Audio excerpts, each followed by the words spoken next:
Γερμανίας, όπου σύμφωνα με ιστορικές έρευνες κατά τη διάρκεια του Δεύτερου Παγκοσμίου Πολέμου, 9 Εβραίοι φυγάδες κρύβονταν επί 4 μήνες από τους διώκτες τους με τη βοήθεια συμπολιτών τους.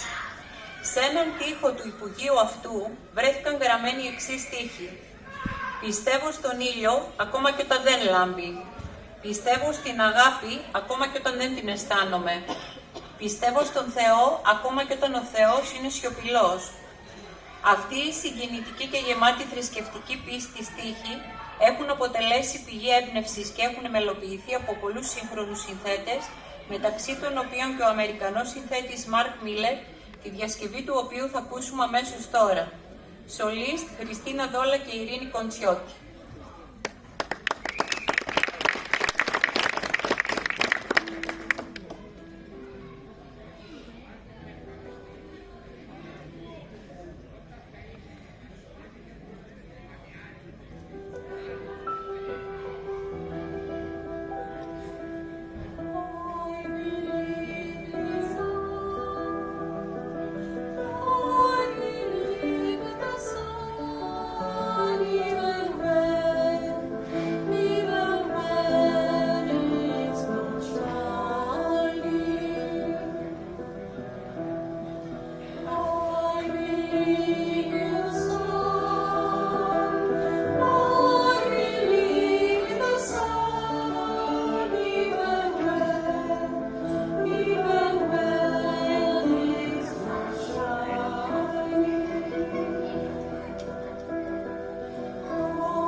Oh